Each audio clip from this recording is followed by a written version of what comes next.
আমরা অনেকেই যুদ্ধ নিয়ে চিন্তিত। কেউ চিন্তিত কারেন্টলি ইউএস এবং আপনার ইরানের মধ্যে যে যুদ্ধ হচ্ছে সেটা নিয়ে, কেউ আবার ফিউচারে ওয়ার্ল্ড ওয়ার 3 নিয়ে। কিন্তু আমরা কি কেউ কখনো ভেবে দেখেছি আমাদের সাথেই, আমাদের বিরুদ্ধে একটা খুব বড় যুদ্ধ সংগঠিত হয়ে যাচ্ছে, যেটা নিয়ে আমরা আসলে চিন্তিতই না? সেটা হচ্ছে আমাদের মস্তিষ্ক বা আমাদের ব্রেইনের বিরুদ্ধে। আমাদের ব্রেইনের যে কার্যক্ষমতা, ব্রেইনের যে ফোকাস করার ক্ষমতা, যে থিঙ্কিং, যে আপনার ক্যাপাবিলিটি, এই সবগুলোকে ধ্বংস করে দেওয়ার জন্য এক ধরনের যুদ্ধ চলছে। এবং সেটা আমরা প্রতিদিন, সেই যুদ্ধে আমরা কিন্তু প্রতিদিন আপনার শহীদ হয়ে যাচ্ছি। আমরা কিন্তু সেটার জন্য ফাইট করছি না। পৃথিবীর বিভিন্ন কোম্পানি মাল্টি বিলিয়ন, এমনকি ট্রিলিয়ন ডলার প্রতি বছর খরচ করছে যেন তারা আমাদের এই ব্রেনের কার্যক্ষমতা কমিয়ে ফেলতে পারে। তারা আসলে তাদের বিজনেস প্রফিটের জন্য করছে, আমাদের ব্রেনের বিরুদ্ধে না। কিন্তু তারা বিজনেসের জন্য যে কাজগুলো করতে যাচ্ছে সেটার জন্য আমাদের ব্রেনের ক্ষমতা কমে যাচ্ছে। প্রথমেই তো ছিল সোশ্যাল মিডিয়া, মোবাইল ফোন। সেটার আসক্তির কারণে, সোশ্যাল মিডিয়ার আপনার ছোট ছোট রিল, টিকটক, এসবের কারণে অলরেডি কিন্তু আমরা আমাদের ব্রেইনের যে থিঙ্কিং ক্যাপাবিলিটি, ফোকাস করার ক্যাপাবিলিটি অলরেডি কিন্তু অনেকে ডিস্ট্রয় করে ফেলেছি। অন টপ অফ দ্যাট এখন সেটার সাথে যোগ হয়েছে এআই। এআই আসার কারণে অনেক কাজ সহজ হয়েছে, কিন্তু অনেকে নিজে যেই চিন্তা করার ক্ষমতা ছিল সেটা এআইয়ের কাছে বর্গা দিয়ে আমরা বসে রয়েছি। এবং অবভিয়াসলি ব্রেইন আমাদের এমন একটা অঙ্গ যেটা যদি আপনি ব্যবহার না করেন, সেটা আস্তে আস্তে আপনার অ্যাট্রফি হয়ে যাবে, সেটা ফ্যাটিক হয়ে যাবে, তার যে কাজ সেই কাজ সে করতে পারবে না। আপনি যদি এখনও বুঝে না থাকেন আপনার ব্রেইনের বিরুদ্ধে এত বড় যুদ্ধ হয়ে যাচ্ছে, তাহলে চিন্তা করার সময়। বাট আজকের এই ভিডিওতে আমি এমন 5টা কাজ করতে বলবো, যেই 5টা কাজ করলে আপনি এই যে বড় বড় কোম্পানির বিরুদ্ধে যুদ্ধ চলছে, যারা আমাদের বিরুদ্ধে যুদ্ধ করছে, তাদের বিরুদ্ধে আপনি আপনার দুর্গ গড়ে তুলতে পারবেন, একটা প্রতিরোধ গড়ে তুলতে পারবেন। সো কী কাজ করতে পারি আমরা? অল্প অল্প করে করব, কিন্তু যদি আমরা করতে পারি, it will give us the result. প্রথম যেই কাজ, পড়া, রিডিং। এখন আপনি হয়তো বলবেন যে আমি তো সোশ্যাল মিডিয়াতে অনেক কিছু পড়ি, অমুকের স্টোরি পড়ছি, অমুকের স্ট্যাটাস পড়ছি, ইত্যাদি ইত্যাদি, অনেক কিছু না। ফিজিক্যাল যদি পারেন, ফিজিক্যাল কোনো একটা বই পড়া, আপনার পছন্দের বই।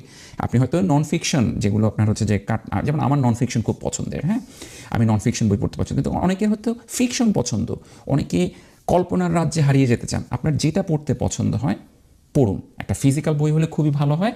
আনফর্চুনেটলি আমি ফিজিক্যাল বই পড়ি না। আমার হচ্ছে যে এই আপনার একটা কিন্ডেল রয়েছে, যেখানে হচ্ছে আপনার বই থাকে, আমি কিন্ডেল থেকে পড়ি, যেন সব রকম ডিস্ট্রাকশন অ্যাভয়েড করা যায়। ডিস্ট্রাকশন থেকেও মোর ইম্পর্ট্যান্ট হচ্ছে যখন আপনি রিড করেন, তখন কিন্তু আপনার মস্তিষ্কের বিভিন্ন অংশ একসাথে, আমাদের মস্তিষ্কের বিভিন্ন রিজিয়নের বিভিন্ন কাজ রয়েছে, সেই রিজিয়নগুলো একে অপরের সাথে কানেক্ট করার চেষ্টা করে, কথা বলার চেষ্টা করে। চোখ চিন্তা করছে, ভাবছেন, সব কিছু জিনিস যখন একত্রে হবে, এটা কিন্তু আপনার ফোকাস করার ক্ষমতা বাড়াবে, আপনাকে থিঙ্কিং স্কিলটা ডেভেলপ করবে।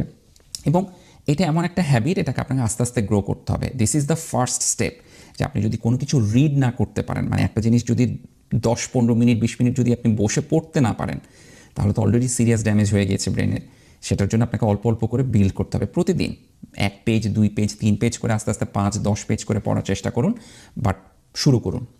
ফার্স্ট যেটা, সেটা হচ্ছে রিডিং। রিডিং যখন বলেছি, সেকেন্ডটা অবভিয়াস, সেটা হচ্ছে রাইটিং। এখন অনেকেরই রিড করতে ভালো লাগে না, এবং যাদের রিড করতে ভালো লাগে না তাদের জন্য তো আপনার রাইটিং তো আরও একটা বড় আপনার কঠিন কাজ। যে রাইটিং, আমার তো কিছু লেখাই আসে না। তার মধ্যে এখন যদি আমি চ্যাট জিপিটিকে বলি, সে তো আমাকে লিখে দিবেই, সে তো আমাকে অনেক কিছু লিখে দেয় এবং আমার থেকে অনেক সুন্দর লিখে দেয়। তাহলে আমার লেখার কী প্রয়োজন? দেখুন, চ্যাট জিপিটি নিয়ে বা এআই নিয়ে যেহেতু কথা বলছি, সেহেতু বলি, আমি খুব সিম্পলভাবে ব্যাখ্যা দিচ্ছি এআই কীভাবে কাজ করে। দেখেন, এগুলোকে আমরা সবগুলো কী বলি, চ্যাট জিপিটি বা অ্যানথ্রোপি, এগুলো হচ্ছে লার্জ ল্যাঙ্গুয়েজ মডেল। অর্থাৎ এদের কাজই হচ্ছে ল্যাঙ্গুয়েজ বা রাইটিং নিয়ে, তারা বিভিন্ন জিনিস পড়ে সেগুলোকে রাইট করে। এটা কিন্তু সব কিছু টেক্সটে রেসপন্স করে অধিকাংশ সময়।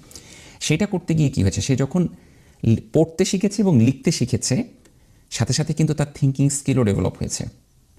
এখন আমি জানি এখানে যারা কম্পিউটার সায়েন্টিস্ট রয়েছেন তারা অনেকে বলবেন যে না, exactly it's not the same. আমি খুব সহজভাবে ব্যাখ্যা করছি সবার জন্য, প্লিজ টেক এ চিল পিল। হ্যাঁ, সো যেটা বলছিলাম যে রাইটিং, ইভেন মানুষ যখন রাইট করা শুরু করলো, তখনই কিন্তু মানুষজনের যে আপনার ক্রিটিক্যাল থিঙ্কিং, সেই জিনিসটা ডেভেলপ করা শুরু করলো। So writing is very important.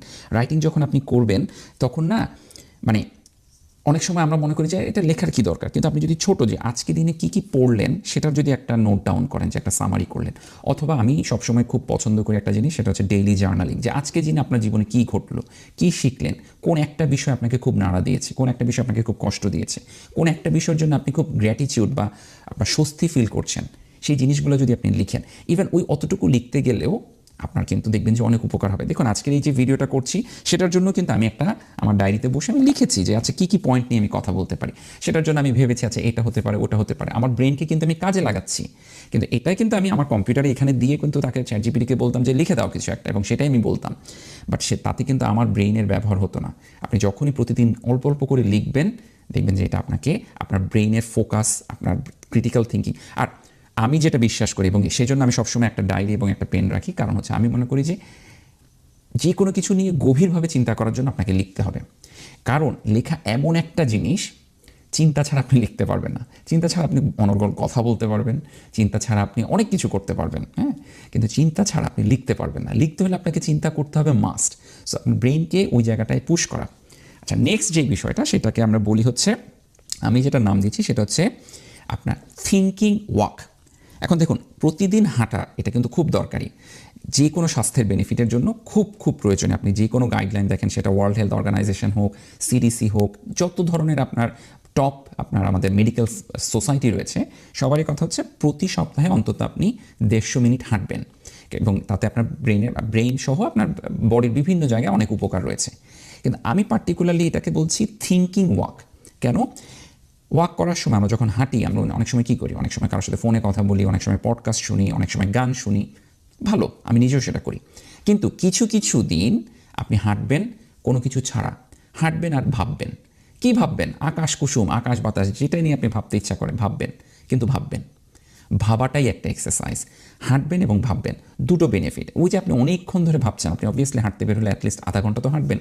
সে আধা ঘন্টা হাঁটতে গিয়ে ওই হাঁটতে হাঁটতে ভাবছেন, সেটার জন্য একটা বিষয়, আপনার ব্রেইন কিন্তু বিভিন্ন জায়গায় ওয়ান্ডার অ্যারাউন্ড করতে থাকবে, যেটাকে আমরা বলি হচ্ছে subconscious mind.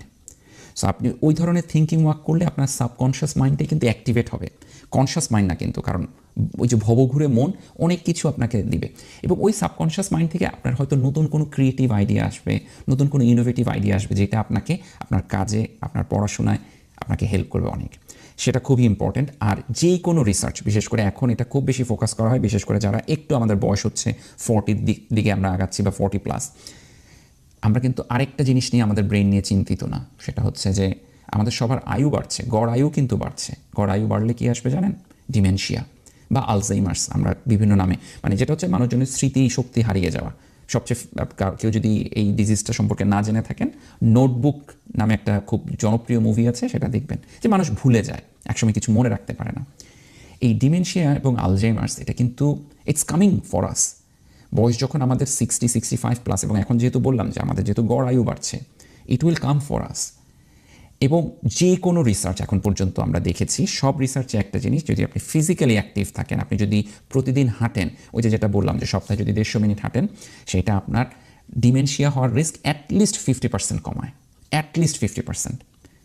So very important.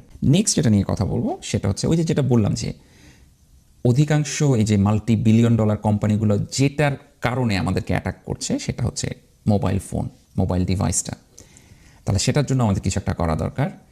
প্রতিদিন অন্তত শুরু করেন আধা ঘন্টা দিয়ে, পারলে 1 ঘন্টা, তারপর আপনি যতটুকু বাড়াতে পারেন, যে মোবাইল ফোন আপনার কাছে রাখবেন না। আমি জানি সবাইকে এখানে খুব আপনার ভিআইপি পার্সন, অনেক ফোন আসতে পারে, অনেক ইমার্জেন্সি কল, অনেক জরুরি বিষয়। এমন একটা সময় বেছে নেন যে সময়টা আপনাকে কেউ হয়তো কম বিরক্ত করার কথা, এবং মোবাইলও যেন বিরক্ত না করতে পারে। মোবাইল থেকে আপনি দূরে থাকবেন। প্রথম দিকে খুব কষ্ট হবে, মনে হবে কি না কি মিস হয়ে যাচ্ছে, বাট ট্রাস্ট মি, কিছুই মিস হবে না। এটা অল্প অল্প করে শুরু করেন। প্রথমে আধা ঘন্টা, পারলে 15 মিনিট করে, যারা আপনার অলরেডি বেশি অ্যাডিক্টেড, 15 মিনিট, আধা ঘন্টা, তারপরে 1 ঘন্টা, পারলে 2 ঘন্টা, এভাবে কিছু দিনের কিছুটা সময় নিজের ফোন থেকে দূরে থাকার চেষ্টা করবেন। আর ফাইনালি 5 নাম্বার যে কথাটা আমি বলতে চাই, সেটা হচ্ছে যে কিছু একটা শিখুন, একটা স্কিল ডেভেলপ করুন, হবি। হ্যাঁ, গার্ডেনিং ইজ আ হবি। দেখুন, আমার আম্মু, ছোটোবেলা থেকে আমি আম্মুকে সেলাই করতে দেখি। সেলাইটা কিন্তু একটা স্কিল। আগে মানুষজন আপনার, ইভেন আমাদের মা খালারাও যেটা করতো, কাঁথা বুনতো, আপনার কী জানি বলে, আপনার ওই যেভাবে করে সেলাই করে করে বিভিন্ন আপনার ডিজাইন করতো। হ্যাঁ, এখন কিন্তু সেগুলো হারিয়ে গিয়েছে। Fine, but as a hobby you can take this, because দিন শেষে আপনি হয়তো ভাবছেন যে এটার আসলে ইকোনমিক ভ্যালু কি, আমি করে লাভ কী। বাট ওই যে একটা জিনিসের জন্য যখন আপনি ফোকাস করছেন, সেটা সেলাই হতে পারে, সেটা গার্ডেনিং হতে পারে, সেটা গিটার শেখা হতে পারে, পিয়ানো শেখা হতে পারে, সেটা কোডিং শেখা হতে পারে, যেই কোনোভাবে আপনার ব্রেনটাকে চ্যালেঞ্জ করার চেষ্টা করুন, কারণ আমাদের ব্রেন তখনই সবচেয়ে বেশি অ্যাক্টিভেট থাকে যখন ব্রেনকে একটা চ্যালেঞ্জ দেওয়া হয় এবং সেই চ্যালেঞ্জের জন্য সে কিছু রিওয়ার্ড পায়। অবভিয়াসলি যখন আপনি একটা কাজ করবেন, একটা জিনিস, একটা স্কিল শিখবেন, আপনি রিওয়ার্ড পাবেন। আমি রিসেন্টলি টেবিল টেনিস খেলাটাকে একটু গুরুত্ব সহকারে নিচ্ছি যে কীভাবে এটাকে স্কিলটাকে ইমপ্রুভ করা যায়। ছোটোবেলা থেকে আমি খেলতে পারতাম ক্যাডেট কলেজ থেকে, বাট এখন বাসায় বসিয়েছি, বাসায় আমার ওয়াইফের সাথে খেলি, কিন্তু আমি আমি আমি একটু টাইম স্পেন্ড করার চেষ্টা করছি। এটার জন্য আমার কোনো আপনার কিছু যায় আসে না, it's a hobby, it's a fun activity, but ওই যে একটা জিনিস আমি শেখার চেষ্টা করছি, সেটার জন্য টাইম স্পেন্ড করছি, and it keeps my brain activated, motivated, rewarded, যেটা দরকার, ব্রেনকে ওই জিনিসটা দিতে হবে। এবং এই কাজগুলো যদি আপনি করতে পারেন, যেটা বললাম, ওই যে ঘরে ঘরে দুর্গ আপনার গড়ে তুলো, হ্যাঁ, এই প্রতিরোধ আমাদেরকে করতে হবে। এবং তাহলে আপনি আপনার মানবদেহের সবচেয়ে ইম্পর্টেন্ট যে অঙ্গ আমাদের ব্রেন, সেটাকে আপনি সেভ করতে পারবেন এবং বহু বছর ধরে আপনি সেভ করতে পারবেন। আপনার প্রোডাক্টিভ একটা লাইফ হবে এবং যখন আপনি বয়স হবে তখন আপনার ডিমেনশিয়া বা আলঝেইমার্স এই ধরনের মেডিকেল যেই রোগগুলো রয়েছে সেখান থেকে আপনার সেভ করতে পারবেন। সো আজকে এতটুকু বলে শেষ করছি। সবাই ভালো থাকবেন। আসসালামু আলাইকুম।